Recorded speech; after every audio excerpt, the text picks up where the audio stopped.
बैठक आमर ओएस संघ रायगड़ार सभापति एडीएम जनरल महोदय सभापति अनुष्ठित होती जरूरीकालीन बैठक एथपाई डकाई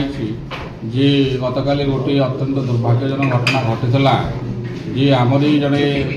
वरिष्ठ ओएस अधिकारी जी कि रत्नाकर साहू महोदय एडिशनल कमिशनर बीएमसी भुवनेश्वर अच्छा गतकाली जनशुणाणी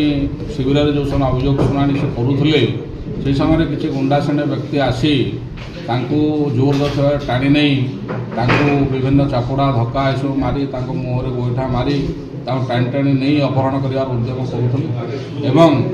जड़े सरकारी अधिकारी जो सब कर्तव्यरत थे अमानुषिक भाव में बर्बरचित व्यवहार कर जहाँकि अत्यंत दुर्भाग्यजनक एवं से सकाशे आमरी समस्त ओएस अफिसर ये घटना को बहुत गंभीरतार सहित नहीं आमरी सभापति सभापति मीटिंग करूँ आमरी संघ निष्पत्ति नहीं आम समस्ते सामूहिक छुट्टी जीवु या प्रतिवाद करी एवं सरकार या गुरुत्वर सहित विचार करी दृष्टान्तमूलक पदक्षेप नियंतु आईन सम्मत पदक्षेप नियंतु से बर्बरचित घटना जो मैंने निभे विरुद्ध में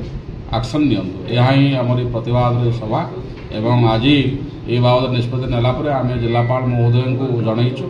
तत्सहित माननीय मुख्यमंत्री ओडिशा सरकार को आम जनईचु तत्सहित महामहिम राज्यपाल को आम जनईचु ये घटनार तीव्र निंदा करने सहित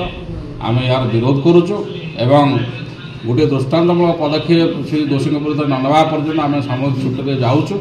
एवं राज्य संघ जहाँ गतकाली निष्पत्ति नहीं से स्थगित रखिंट ये जो सामूहिक छुट्टी निष्पत्ति को आम विरोध करुचु सहित सहमत